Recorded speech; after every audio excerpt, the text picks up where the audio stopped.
Hi everyone, from me, Brent Graham. Thursday night, 9 o'clock. It's time for the Handicap Rugby Chat that matters.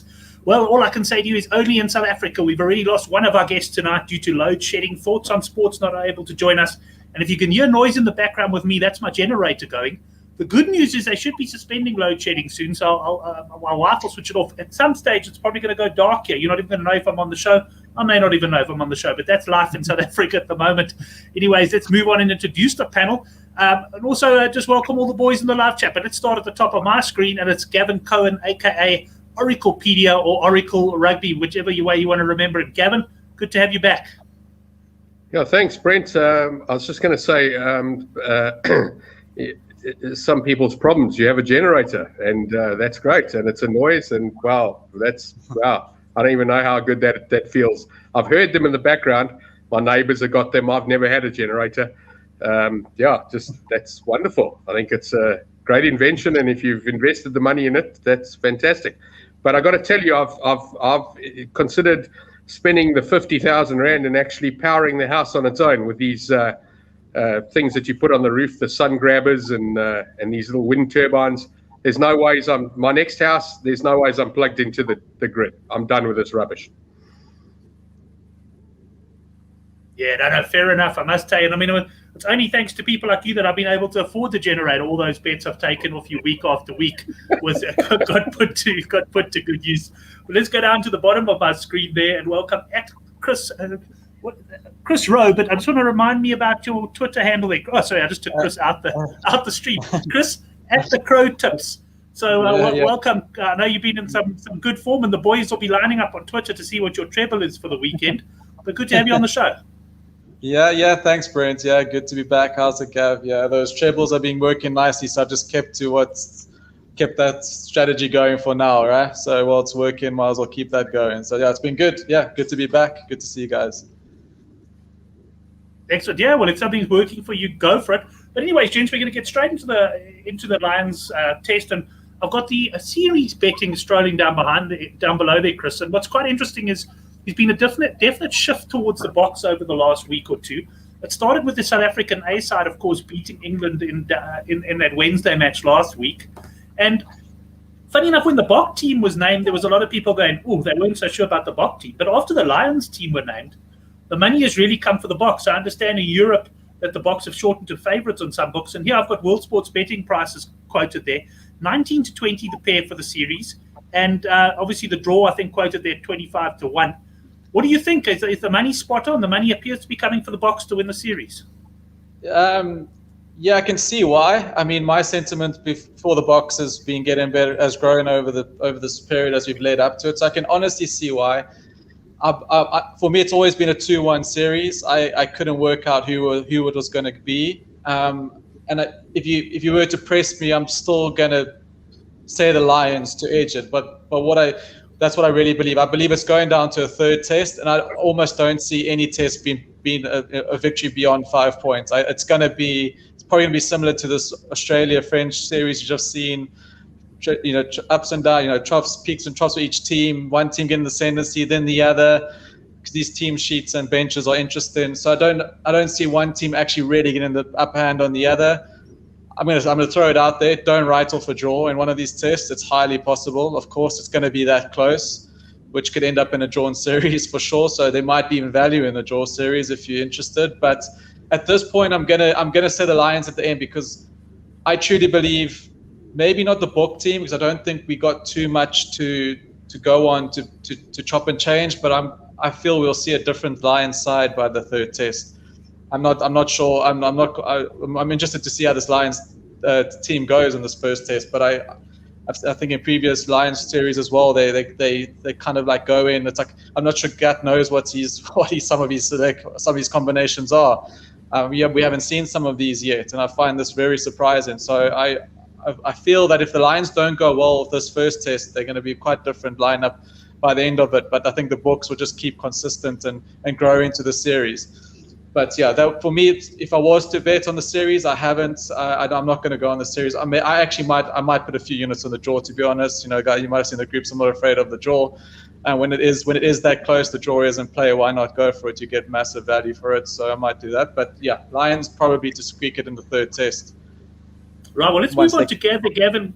We'll get Gavin's thoughts on the series and also the first test. But just to mention, Brendan O'Connell popping on Facebook and saying, Gavin Cohen, how do you always manage to have booze, even when there's all sorts of booze bans and that? You obviously do. You may not have stocked up on food and stuff, but you stocked up on booze before the lockdown.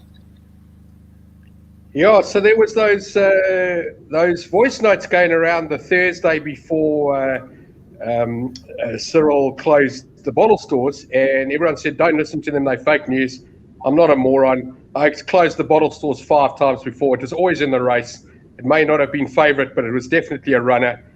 600 to go. If you'd laid that horse, you were in trouble. I went straight to the bottle store. You saw my post on Facebook about Oxford. They had wide aisles. I made them even wider because I cleaned out their shelves. I took plenty. I got loads. My wife's running out of wine, but I got no problem. I bought those litre black labels at $19, and my storeroom's there's loads of them. So I don't have a problem. I would rather buy beer before I buy bread. So, I might be dying of hunger, but I'm not going to be without a beer while I die. So that's just the kind of person I am. In any case, let's move on. Shane coming in. Asking about the altitude in Cape Town there. The last person who thought Cape Town was at altitude was Jacques Cullis when he was jogging on the beach and asked the guys what altitude they were at. So Shane, you're not to worry about altitude there. In fact, it is a big thing because we've got all 3 games, of course, taking place at sea level, which should in theory suit the Lions. Mark Dunphy just asking about the conductor. Yeah, the conductor's taken a bit of a break. Although I think his Alan Wynne-Jones punt actually, which he must have written off, is now actually going to land. You're right. It's just 6 to 10 to sort of. I mean, imagine I know these days online it doesn't work that way, but imagine you've got an Alan Wynne-Jones ticket at 6 to 10 to start the first test. He gets injured, pulls out of the tour totally. You toss that ticket in the rubbish bin, and next thing you know, he appears and he's going to captain. He's going to captain the side. But anyway, Gav, I'll go back to you now. What are your thoughts on the first test here? We've got the Springboks. This is what World Sports betting slight underdogs, but I think wherever you look, you're either going to get a choice game or you're going to get one of the side's marginal favourites. Okay, so this is a classic case, in my opinion. Excuse me. Classic case of the first price out of the gate, they jumped on it. I came flying in for the British and Irish Lions, thinking 7 to 10 was value and 8 to 10 was value, and even some guys telling me 6 to 10 was value. And what's happened is they've run out of money. So what's gone on now is the bookmakers have said, well, we want to get some more Lions money. Let's push out the price. And here we are at a level betting. Yes, you might find some guys, British and Irish Lions, at 9 to 10. And as somebody said, it was Mark Dunphy over there, said Paddy Power got both teams at 9 to 10.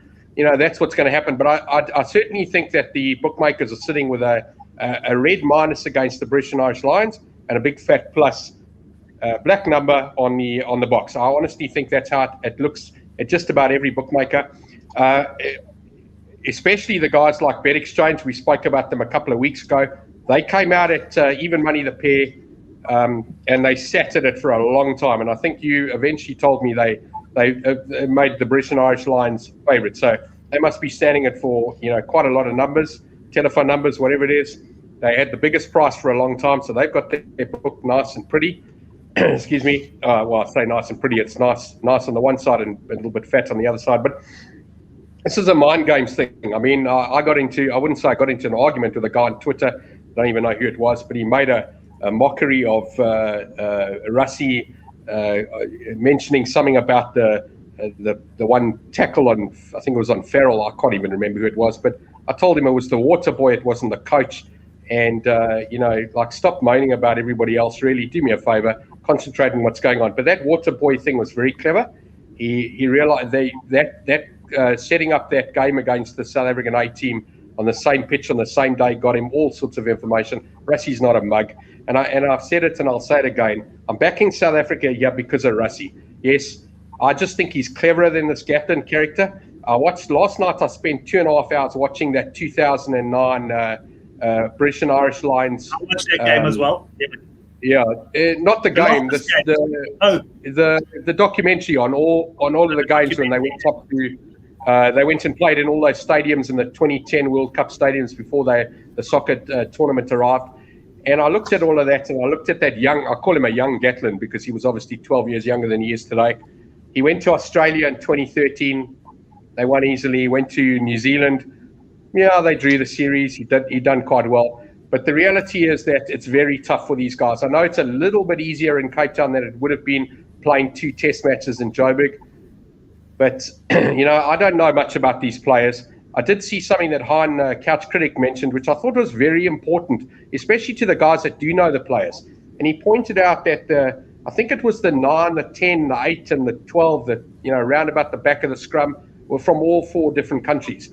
And, something I noticed as well, looking at the history of this Lions tour, not just to South Africa, but everywhere, they have loads of games. I mean, this is the shortest Lions tour in the history of Lions tours. It's 8 matches. It's been crunched into an absolute minute, almost like as short as this April school holidays for kids. When you're a parent, you think the kid's on holiday for a while, and they're not. They're back at school, and you've got to take them to school in the morning. It's so quick. This things happen so quickly.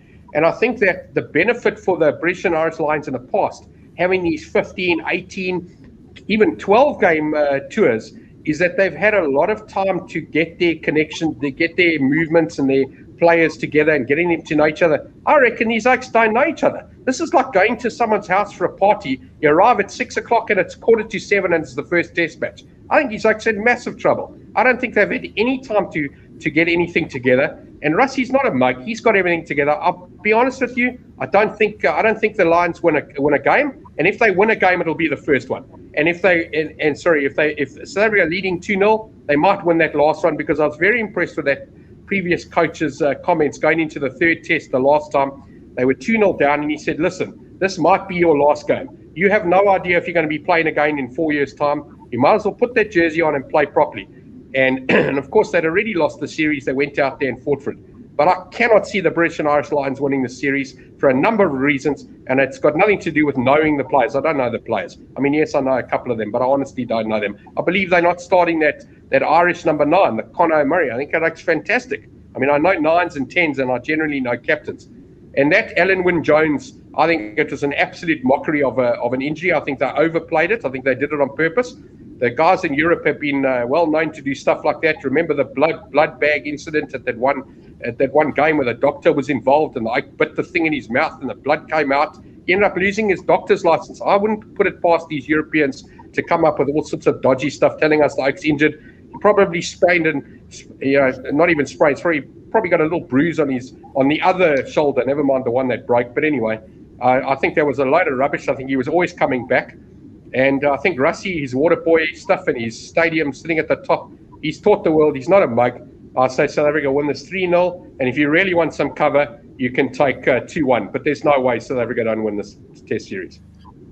John Owen just coming on and saying Gatland got the lineup wrong. And I'm pleased you mentioned the word liability in your comment there, John, because I'd just like to say, good for the game, take absolutely no liability from any accusations launched at the British and Irish Lions by Oracle Rugby about Alan Wynne-Jones faking an injury and actually joining the touring party late. But I take your point. It's quite fascinating that he's come back. But let me go to Chris now. Chris, I know you're a big overs player. You're the opposite of Hendrik Swart. He's a massive unders player. Brendan O'Connell, who's watching on Facebook, is an unders player. Here we got 41.5 points. I mean, for a normal game, if this was a Currie Cup game, you'd be all over the overs. Correct, but 41.5, I must admit, at 45.5, I'm an unders player. At 41.5, I'm not getting involved here. But what about you? You fancy anything on this? I'm absolutely agree with you, Brent. I'm under at 45, 41. I'm not getting involved. But if I am to punt, it's over. I wouldn't be going, you know me, close to that. At 40, you're going to have to get a Hurricane Katrina going through at least, and maybe someone else. I don't think I would get involved in the points. But if you have to ask my prediction, I do think it goes over 41. Could be 43. I see like a 25-19 type of game. So I do think the overs will land, but that's not where my money is going. Just an interesting bet here, and I see Oracle's tapping away. I think he's just tapping away on the live chat there, probably. Chris, under 3.5 tries. This one I found interesting because 11 to 10 is not a bet. Now, the points is one thing. We know that Pollard's going to take his threes. We know that Bigger's going to take the threes. But how many tries are we going to get? And I can see both teams has been so strong on defense that under 3.5 tries at odds against you at 11 to 10. This appeals to me as a pretty decent bet. What do you think of that one? Brent, you read my mind. This was the bet I was going to. I had it at 2 tries, max 3, and this was the bet that I would be betting on. I see 1 or 2 tries, max 3. Good couple of penalties going over. There will be exchange of penalties. It will be cagey. There might be moments where the guys will have a burst, but that's how I read the game. And it's just about the defense and discipline. And I think that's where books actually trump the Lions. I think we can still hold our own there. I think that's where we'll end up winning this test in that regard. So I love this bet. I had it at that, so that's great. Well, actually 2.5 tries, under 2.5, I probably would have even been playing. Right, so under 3.5 tries at 11 to 10. I certainly like that bet. Just a reminder that you can subscribe down below and get our best bet newsletter. We've got on a bit of a run again now, won a couple of weeks in a row. I'll be looking for a best bet on this test. I haven't really commented too much on the game. I must say I had my mind very much set on the Lions a few weeks ago, but I have been swayed by some of the comments on the box. But I just look at both of these sides, and I'm not convinced either coach has got it 100% right. But as much as the Lions haven't played together, these Springboks haven't played together for a while. I think Kocha Smith at 8th man, he's a great player. We know that. But the guy's been playing in Japan for a couple of years. I'm surprised that hasn't been spoken about more. He hasn't played top-tier rugby for some time. That's now... Oh, I'm still here at any rate. The lights have gone off. That means the power is back. There goes the generator off. So my power should come back on soon, and my quality will improve. But for me, I've got to say, I think the British Lions, I'm waiting though, because the way the money is coming, I think I'm going to get 11 to 10, the British Lions before kickoff here. And I will take that. I've gone for them, Gavin. I can tell you up front, because I know you're not going to change yours. In Super Brew, I've gone for the Lions, and we'll see what happens there.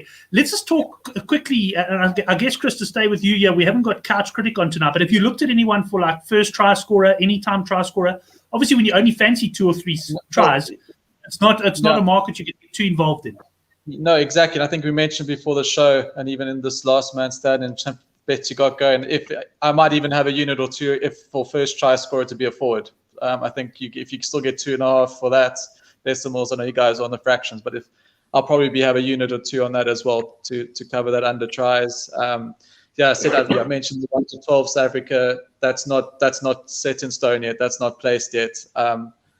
I don't know what you'll get for the either way within 7, but at the moment the under 3.5 and forward first try scorer is the players that I will be getting involved in. Yeah, so I've just gone into Sunbet, either team by 7 or less. We're used to getting prices of about 6 to 4, 5 to 4. It's 19 to 20, so it's under even money. I can't have that, because one of the things about a bet like that, I'm not saying that it won't arrive, but the reality is you're always 1 score away from losing that bet.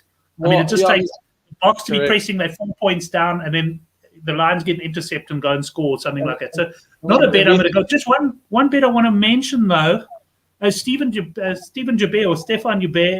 saying here, what do you think about the over-under 7 penalties? And Gav, let me go straight to you on that one. What do you think of that? I think that those bets are like taking corners in a soccer match. It's worth an absolute 1/10 of a unit or less. Bit of a fun bet, but you can't be going with smart money into something like that, because even if you think you know the referee, and I know a lot of the guys, Henrik's a good example, the guys know that some of these guys know the referees, but it's still not a certainty that the guy's going to blow the whistle, any certain amount of times. And we've seen games with 25 penalties, we've seen games with 4 penalties. I don't know, 7 sounds a bit low. I'm not sure where you would get that kind of quote. It sounds like a team quote rather than a match quote, but I'm not an expert there. But honestly, these are fun bets. You shouldn't be chucking huge money at them, and you'll probably find they're 5 to 6 either side. So bookmaker's taking like 9 or 10% from you. He's robbing you. You're being, you just tell him to hand himself in at the local police station for theft, because that's just ridiculous. They never price those things up right. Just going back to the tries.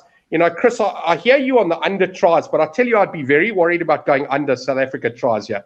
I think if you're going to go under tries, if it's 3.5, that generally means that you're going to get 1.5, and you're probably going to get a decent price on either team. So if 3.5 is the 9 to 10 for the match, you're probably going to get 1.5 at 12 to 10 on the under on both teams, or possibly 11 to 10. I think that's where the value is, going under on the, British and Irish Lions.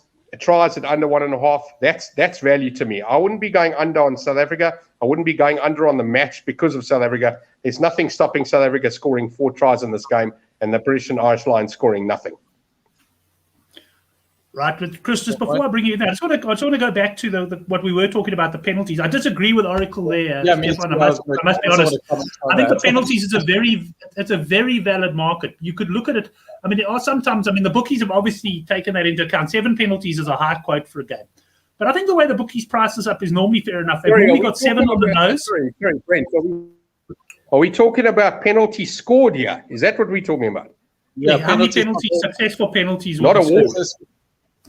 Yeah. Not awarded. No, not awarded. No, penalties I suppose that is quite hard, but I don't know if I'd be taking too much of that either, especially with the likes of Andre Pollard and that. I don't know if this Marcus Smith is playing up. I presume he's on the bench. He's reasonably good. And Big Eye, he's not even on the bench yet. Is he not playing? No, okay, well, that Big Eye guy is pretty good. There's no doubt about it. There's no doubt about it. The guys will be taking their 3 points when they're on offer. Whether they're kicking them is obviously going to be another story. But Stefan, just going back to your line there of 7, I think the bookies, if the line was 5, I'm telling you, got all over 6 or more penalties. But when the line is 7, and I just want to read, when the line is 7, then it gets a little bit tougher to call it. I think the bookies are pretty closer to the mark there. Chris, you got something to add on that one? Yeah, so I'm again, Gav,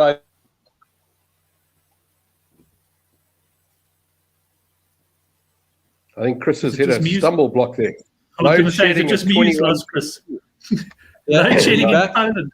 You're back. You're back. There we go. We thought you were gone. No. So and it's not like I love this market because there are certain games where it sticks out like a sore thumb. I can just remember 2 games really recently, Bulls Sharks, and this line was at 4 penalties at like 1.8. Kerwin Bosch, Milner Steyn.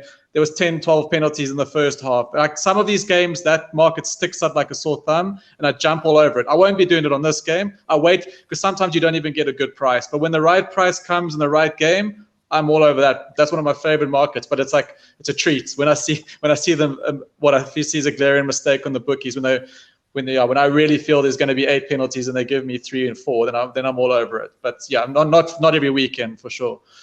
Yeah, fair enough. So what we're saying there is the bookies look to have got that one about right. Chris, any other markets that you've looked at? Yeah, any other markets that you've looked at in that in the game? Any other bets you're eyeing out? From my side, nothing. No, nothing other than that at this stage. Nothing else, Gav. Anything else for you before we move on to a bit of Currie Cup? We won't spend too long because the betting I think has only just come out. Yeah.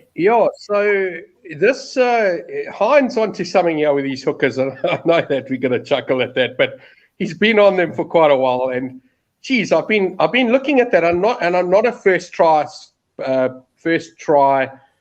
market punter or last try market punter because I do believe it's reasonably random and it could be anybody. But I did notice something. I don't know if you guys saw what I saw, but that game against Western Province, I don't think a single backline player scored a try. And it's almost like Gatland had thrown something else out there as well and told these guys, listen, make sure the forwards score tries, get them in the backline, let them get the ball, pass the ball. And Brent, the old days of shirt numbers, you got a guy hurtling towards the line at number 23 on his back and he chucks the ball to number 2 and the Oak scores under the poles and you want to do your absolute nut. But I think that was as close as fixed, and I know I'm going to get Mark possibly saying another comment here, but that was very fixable to me, that letting the forward score against that West Province. I don't know if you guys noticed that, but every single try was by a forward. I don't know if it was part of his game plan. I think try scorer shirts was on 11. It was 4-5-2. But I'm going to tell you, Gav, don't worry about it. It was nothing to do with fixing. Having said that, what you are saying, there were certain parts. No, I don't mean it that way, Brent. What I was trying to say is that he wanted the forwards to have a bit of the run. And, we're going to beat this team. We're obviously going to beat them. So let the forwards get in the back line. Let them have a run. Let them score some tries to get a bit of it. So he was trying out a move, and that was the move that I noticed in that particular game. It was very unusual. Using the forwards, fair enough. Having 6 or 7 tries scored by only forwards was very unusual. I mean, extremely unusual. And that was part of his idea. I don't know how that'll work, but I think these number 2s. I think Hines onto something here. The number 2s, the hookers are the ones carrying the ball. We haven't seen a proper rolling maul from the British and Irish Lions yet. They kept it very quiet in that game against South Africa. They were a bit blasé when they did use it in the other games, but there was no secrets given away. And like I said on Twitter as well, I think the Russie has done exactly that. I think we've seen absolutely nothing of what South Africa is going to do, and it'll be very interesting. But also, I think both coaches have played cards close to their chest, Chris. Yeah, exactly. That A game, that picking and going was odd. That picking and going by the Lions. I honestly think, they didn't want to give anything away at set pieces. And I think if Lions do score a try, it's going to be a set move off the back of the scrum or line out. They've got something up their sleeve. It'll be like something like what's his name? He scored Woodcock in the World Cup final. Somebody they'll open up. The New Zealand blue set prop. That's the only way they're going to get over the line. I think. They didn't want to give anything away, and maybe lull South Africans a little bit of a sense of, is this what you're going to do? But they weren't showing their cards there. And I wouldn't be surprised if they do go for the odd tap and go. But I can tell you, they're definitely not going to do what they did then. Every tap and go, they went the same pattern. They just did the same thing over and over again. And there's no ways. I agree with you 100%. I know Hendrik was saying the same. I just have one thing, Brent, because you say you're predicting the Lions to win, right? Yes. I think just for me on the team, I just want to hear your thoughts. Just because for me, the benches are very interesting and are going to play a part. And it's just I feel that South Africa have to be 6 or 9 points ahead, maybe if they get a string of penalties to hang on to that game. Because when I see Janchis and Willemse running on against Farrell and Murray and Williams, if it's a draw, if it's 18 all after 65 minutes, I know who I'm going to trust to finish the game. I know you're shaking your head, the Oracle, but I don't know. And I'll start as well. I've seen I'll start brain fart many times on the field. I'm having nightmares. He's going to come in there and headbutt Farrell or something and cost us the game. Yeah, I mean, Sean Nicholas mentioned it in the chat as well. Lions, to me, have the stronger bench. And so I tend to agree with you there that the box would want to be clear. But as I say, I think I'm waiting to see what price I can get, but I think the Lions are gonna win this one. But gents, we'll move on to the Currie Cup now because we've got 3 games just to get through there. But as far as the Lions goes, do get our newsletter as well, and hopefully I'll have settled on a best bet by that time. As Oracle said, plenty of mind games, and that's just amongst us here on the show. Never mind the coaches and everything like that. Let's go on, gents, to a bit of Currie Cup. See what Oracle says, so I can just go against that. Everyone knows that now, right? That's why I'm here. Exactly. But guys, we'll move on to the Currie Cup. We haven't had I don't know, I must be honest, if there's been team news. I didn't see any betting, and then just before the show I saw a bit of betting. So I don't know if there's any team news. Oracle, I'm going to start with you here. The Cheetahs, who beat Western Province in midweek, they're playing against the Sharks, and they are plus 6.5 points. They managed to find some betting there at World Sports Betting. Now, my question to you, Oracle, are the bookies perhaps reading a little bit too much into that win over Province? Did you say the Cheetahs were plus 6.5? Plus 6.5, yeah. Yeah, they got the wrong favourite. It should be minus 6.5. I'm not joking. This is going to be a Cheetahs Griquas final. You can whatever you think you know about the Currie Cup, chuck it in the bin and start all over again. This is an absolute joke. I don't know. You said we had 3 games this weekend. I didn't even I think 3 games have happened in the Currie Cup so far. This tournament's been so diluted with. Whether we get 3 games or not is I guess another question. But you reckon wrong favourite there? You're all over the Cheetahs plus. I'm saying that whatever happens, however the bookmakers price up here, just go the other way. Just go for the outsider. Go on the board. Don't worry about the plus. Go for the board, and you'll make your money. You would have been an absolute millionaire. In fact, that little voice note that was circling around the WhatsApp groups today about that guy in Cape Town that got tried to get extorted. I think you'd have more money than him if you'd backed every outside in the Currie Cup so far. Seriously. No, fair enough. The outsiders have arrived a lot. I mean, Greg was caused listen, upset. I'm going to tell you, Sean Watson's my mate in New Zealand. And that I used to punt when I was at Marshall's. Used to punt Griquas at 80-1 every season. I don't know what Griquas price is to win this tournament, but Sean, the Griquas are going to win. The last time they won, I wasn't alive. I think it was 1970. And the Griquas are going to win this year, Sean. Your dream has come true finally. I don't know how much money you chucked at them, but they're going to win this year. Sean from New Zealand, on the off chance that you've tuned in live, that one was for you. Let's move on to Chris's opinion on this game. I'll give you my opinion. I disagree. I think the Sharks can win this game quite comfortably. I think the bookies have read too much into that Cheetahs performance against what was, in my opinion, a diabolical Western Province side. What's that, Gav? I've got one more thing to say. That Ruan Pienaar, every single time I've gone against the Cheetahs and 15 minutes into the game, I've seen that Ruan Pienaar sitting there and he's directing that game. He's an absolute mastermind, that guy. He was not a mug. No, he's not a mug. He can find space.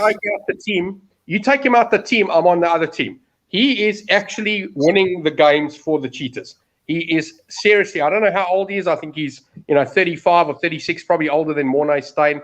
But I got to tell you, he's not a mug either. And that oak is very clever. I've watched him. He knows exactly what's going on in that game. And when the Cheetahs play without them, they're a different side completely. I cannot believe they're getting big pluses like this. They're winning games and they're winning them easily. And winning's a habit, Brent. We've said it on the show many times before.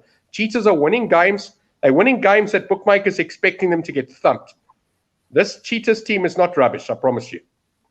Yeah, and they were beaten 31-10 by the Griquas or somewhere around there early on. But I take your point, and I agree with you on Ruan Pienaar. I think at the end of the day, Ruan Pienaar to me was a standout player in the midweek game. I mean, he just finds that space. The question is, Ruan Pienaar's almost your age, and Mark was asking how old is Oracle. He thought you were in your 60s. He's only 50, Mark.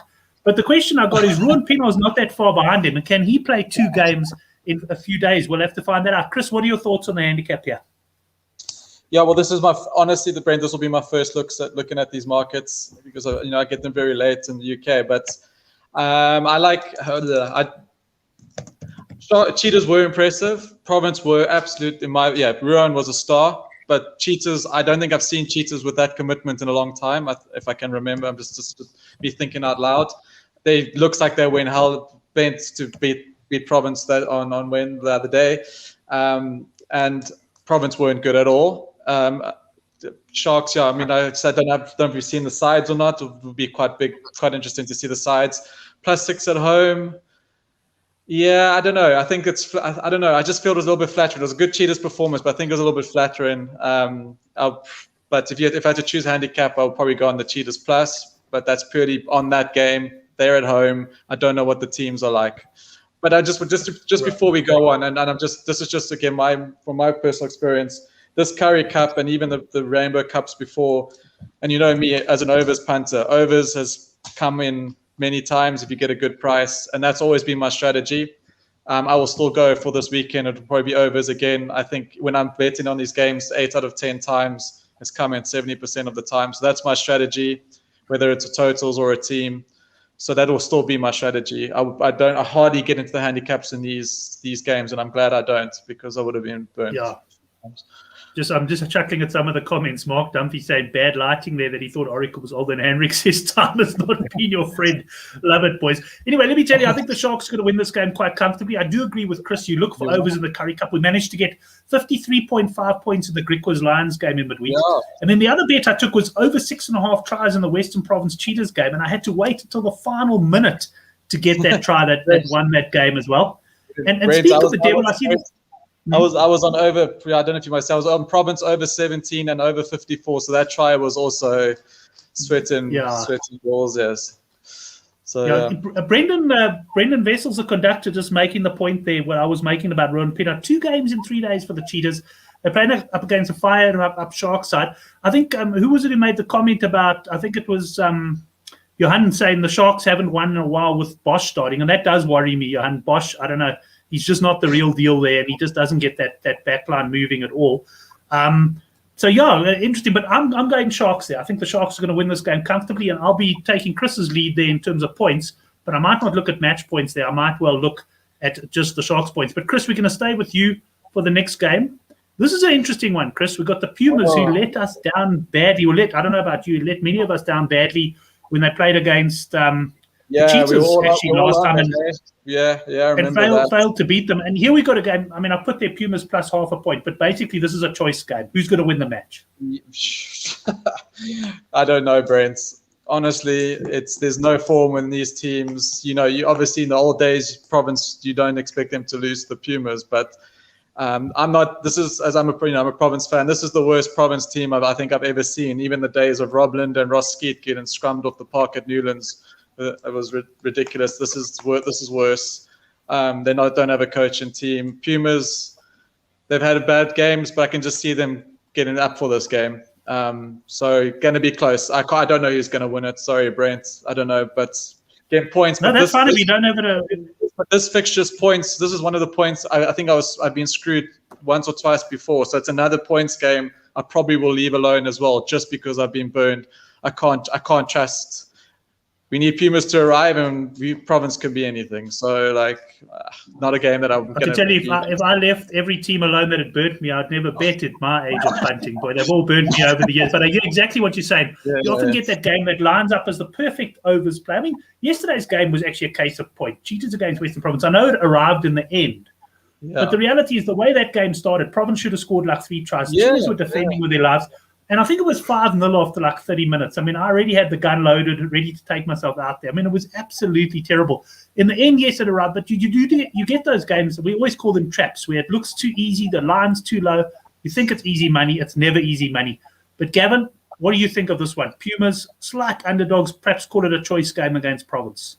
Yeah, sorry, I just want to answer the conductor. He suggested that the Cheetahs are playing 2 or 3 games in a couple of days or whatever it is. If you play one of your games as against an under 9 a team, it doesn't really count. The conductor, they're only playing 1 game this week. That game against Province was an absolute joke, and I'm sorry they got the wrong favourite here, and they are missing. I'm going to suggest 1.5 digits, because this is ridiculous. I cannot believe they got the wrong favourite. The Pumas are the plus team. Western Province, I don't know. I say they don't even score 12 points in this game. The Pumas will smash this team. But going back to Hendrik, I saw, and I know a lot of guys lost. I also lost. I picked the minuses, both of them yesterday. And I'm not traditionally a minus punter, but I had small bets because I was a bit concerned about it. And although I'm talking quite bullishly here, I'm expecting to be right, but I'm certainly not chucking huge money at these games. I think that the Cheetahs will win and the Pumas will win, and I think they win very comfortably, both of them. I think as Pumas team honesty, they can win by 30, 35 points here. Western Province are worried about the Cheetahs conductor. I think you've got to be worried about Province here. If they're going all the way up to Nelspruit to play this game, and I don't know if they are playing there, they'll be playing these games all over the show. But if this game does take place, Pumas, they'll thrash this Western Province team. It's rubbish. I never got a chance to handicap the games like I usually do because of the short turnaround. And in fact, I didn't realize there were 3 games taking place this weekend. But I was trying to think about it now while you guys were talking. How would I have handicapped this game? And I must admit, I probably would have had Pumas -3.5, -4.5 point favourites here. I'd have to agree. They're probably favoured. Stephen Mark saying Province will win it, but he's not touching them. I don't blame you for that one, Stephen. This is certainly a game, Chris, where also like you, I'll probably be looking toward points. To go back to Stephen there, he's right. You know, the guys that traditionally would throw 3, 4, 5, 6 units or whatever your unit play is, I'm so scared to put 1 unit on these games, and I don't blame them. I mean, they've been all over the show. But the reality is, if you back the from the start and you black the Cheetahs from the start, you're well in the money here. Well in the money. And some of the reffing hasn't been great, but we won't get Chris started on that one now. Gav, let's stay with you for the next game. Let's stay with you for the next game. Now we got the Bulls up against the Lions, Gavin. -12.5 points, the Bulls. Now, bear in mind, the Lions coming off a disappointing loss to the Griquas. The Bulls' last game was actually a victory over that South African A side, 17-14 in Cape Town. Now, are you going to tell me they got the wrong favourite here, Gav? No, I'm going to tell you that game in Cape Town was also one of the biggest fixed matches in the world. And although I had a bet on it and I lost, and I'm not talking about it because I lost, I just looked at that whole game, and that was Rassie and his water boy stuff and his tactics. Stuck us in with a couple of tries. In fact, there was a third one that was disallowed in the end. You know, it would have been 19, maybe 21-0. You're thinking they're going to win by 40, and suddenly, well, the Bulls end up winning the game. I don't know what Rassie was doing there, but I should have read it. I expected. I wasn't surprised at the result at the end, should I say? And I was pretty annoyed that I didn't jump on the 6 and 7 and 8-1 about the Bulls winning the game. I don't know if the Bulls got anything out. They were 28-point underdogs at the start. I know lots of thoughts on sports when they jumped on them. I'm talking about the board. Yeah, you're talking about the outright. You're talking about the board. But I'm just saying, even if you're not a board punter, if you're taking them on the handicap, you never had to sweat. No, I took the minus on that game. I thought it would be a doddle. I didn't have a big bet. I had a small bet, and it was a dead rubber. I shouldn't have had a bet. It's not part of my rules. I broke a rule to have a bet on that game. But anyway, it doesn't matter. It was very small. Excuse me. But I don't know if the Bulls got anything out of that. I think they're going to walk away from that game thinking that they're champions and that they're fantastic. And yes, I agree with Henrik. Johan Goosen he did play a good game, but I don't know.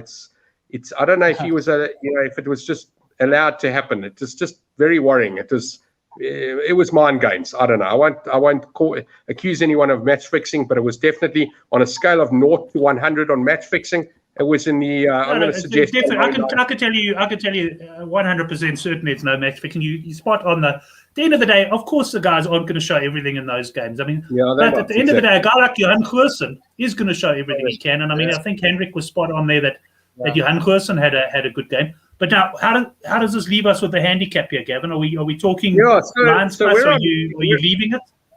Yeah, where I'm leading to here is that the Lions have come off not just a loss against the Griquas, but they also lost that game against the British and Irish Lions a couple of weeks ago. They had a game cancelled or postponed or whatever it was.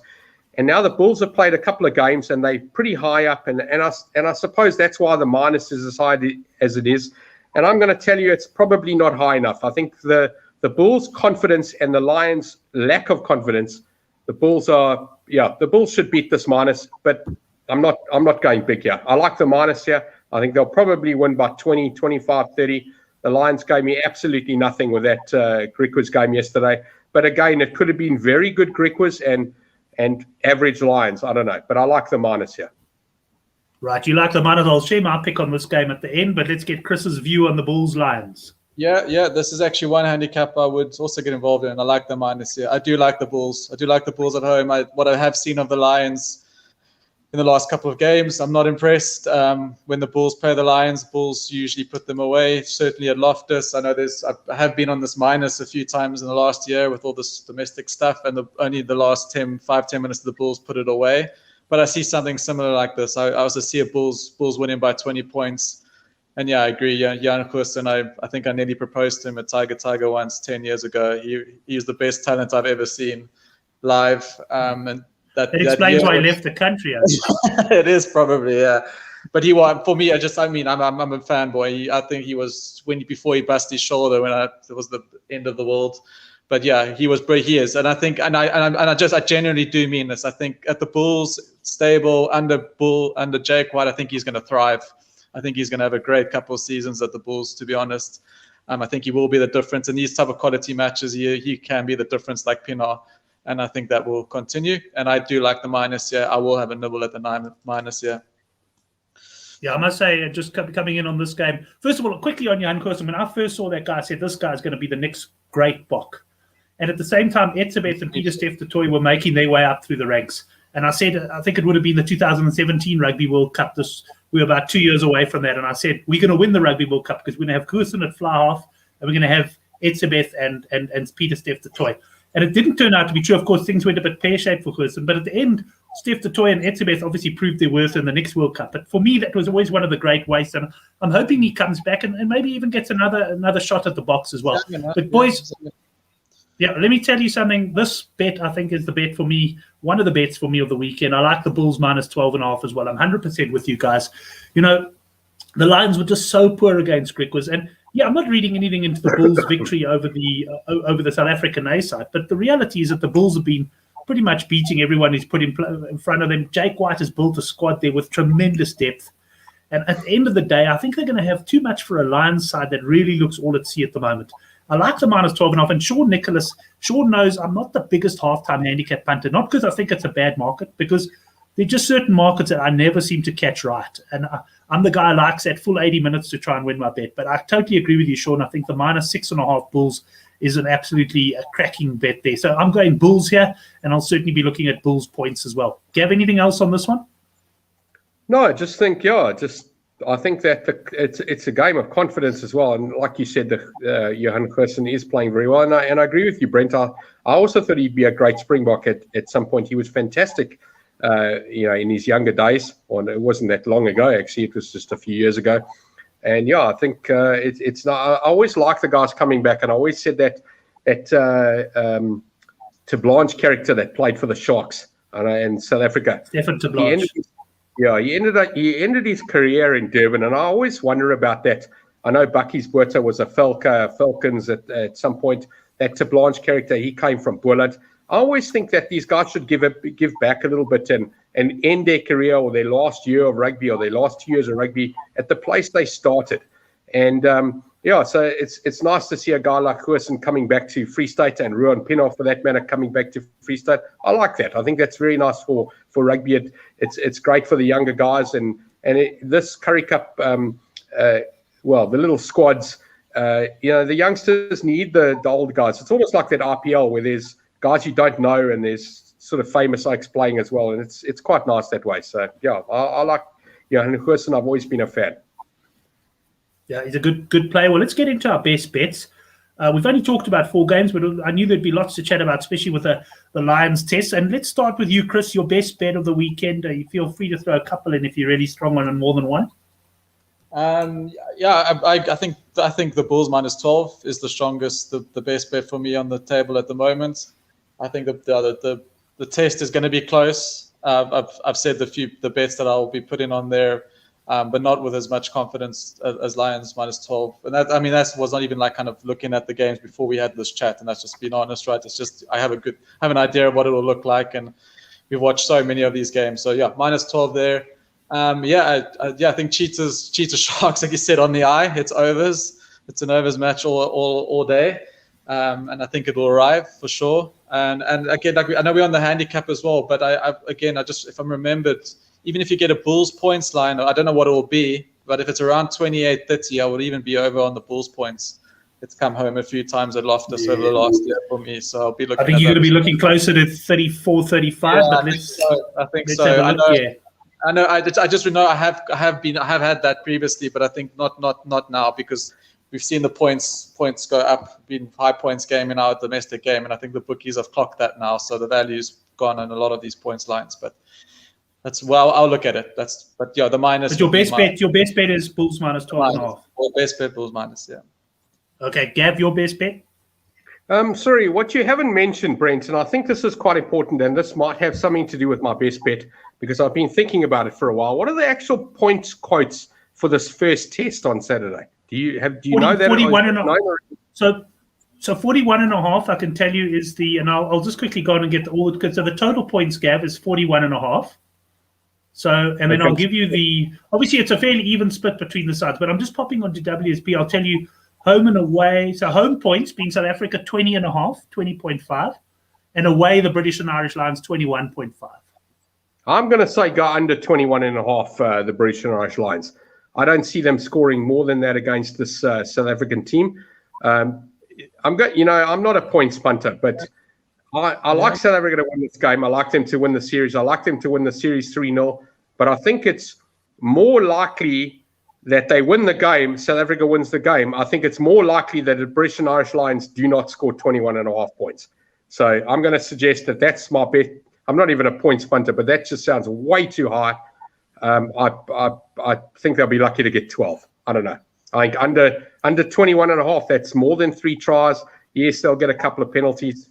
I don't know. I think under British and Irish Lions points first game, South Africa to win 3-0. Those are my best bets. And you want to treble? South Africa win this game. Pumas, take whatever minus you can. Seriously, the biggest that's offered. Cheetahs on the board, and Bulls minus. Done. Race over. Right. I can tell you one thing. I got a feeling I could make some money off Oracle this weekend. That's all I'm going to say to you, gentlemen. There, my best bet, as I say, we'll cover it in the newsletter tomorrow. But I'm leaning very strong on the Bulls -12.5. Let me tell you one thing. Don't be fooled by this British and Irish Lions side. They're a hot outfit. They're going to beat the Boks in the first test. I won't comment too much on the series, but I really do like them in the first test. And I think the Sharks are going to put the Cheetahs away. But probably the handicap might be quite well set there.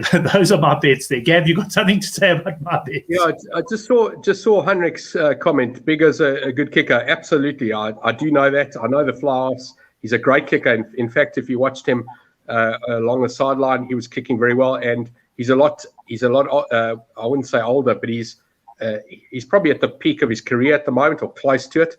I've been watching Bigger for many years, and I'm very impressed with him. He is a good kicker. Don't know how many penalties they're going to get, though. That's what worries me.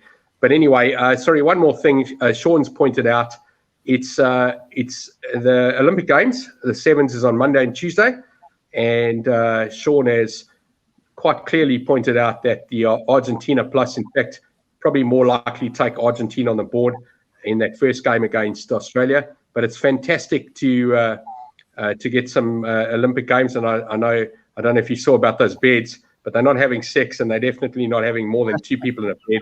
It's a 200-kilogram maximum cardboard box that they're sleeping on. So let's hope that those big rugby players that are probably weighing in about 110 or 120 don't decide to jump on that bed, because they'll end up on the floor very quickly. But anyway, I'm looking forward to some Tokyo rugby. It's going to be early on Monday morning for us. I think it starts at about opposite 2-3 o'clock in the morning. And yeah, great weekend of rugby, and it's nice to have the Lions here. And yeah, looking forward to some good rugby this weekend. Yeah, looking forward to it as well. Just to mention then, Henrik Swat is watching on the chat, so I must thank him. He put up 500 Rand in our one punting competition on the forum, which I actually won. All 9 of us went out in the one round, and I was actually leading going in. So we're doing another one, but that, if you haven't entered that, you can't. It's on the go. I know Chris is involved there, and I think still going strong. And I try to leave him out of the tournament. But there's going to be another one, and we're going to do this one. It's going to be slightly different, but it's also going to be run on the Good for the Game forum. And Henrik kindly, he was so excited the one time when loving the victory, our horse won. He said, "I'm giving up 1,000 Rand in prizes. You can use them on the show, whatever." So Henrik, we're going to use the other 500 Rand in the Olympic Games betting competition. So I'll have this up on the forum probably sometime tomorrow morning. It's going to be a bit of a different format, similar but different. And you're not going to be forced to bet on every event or something ridiculous. But yeah, if you want to play in that, just log on to the Good for the Game forum and keep an eye out for that one. Chris, I'll get another word from you now as well. But also just to say thanks, guys, to all the boys on the live chat. There was certainly plenty of activity tonight. In fact, we've even had Brenton Vessels, who's now making a few comments about how the athletes might be able to have a bit of sex there, Gavin, standing up. But he's actually hopped from Twitter onto YouTube. And thanks to all the guys in the live chat who's joined us. It's been great. Chris, you got any final words on the show? Yeah, no, I was just thinking, you're talking on the best bets, and I'm still confident on that under tries punts, but I was just listening to Oracle there and just thinking through this and the game and the teams, and I still feel there's going to be a load of penalties, easily 4 penalties each, and one try is going to put the over 41s into the game. I actually think maybe if Lions are under 21, fine, but I actually starting to feel quite strongly on the over 41. I think a good couple of penalties, you just need one try, and then that overs is in, and I think that could be the case. So me as the natural overs is starting to like that over 41 quite a bit, actually. Yeah. I can see by kickoff you're going to be very much in the overs camp there. Chris, thanks very much for joining us. Gav, great to have you on as always. I must say, Gav, how many beers tonight are we on? How many on the show? No, it's still the same big 1 liter bottle. I haven't finished it yet. GCM, okay, no, impressive. And thanks to all the boys, Henrik, Zane, all the boys who joined us on the live chat. It was really a pleasure having you. We'll be back, of course, next week for the second test. I'll speak to Sean Nicholas and the boys as well. Maybe they want to do a little something for the sevens. I think the way the time works, it could be quite nice. If we did a show, say, the night before, we'd have all the handicaps and that for the early morning games. So it might be something we do as well. But I'll chat to Sean on that one. And, yeah, thanks, everyone, for joining us. Enjoy the test. The panel are very much split. Make sure you do subscribe to our newsletter and see what our best bet is. Till next week. See you then. Cheers, guys. Cheers.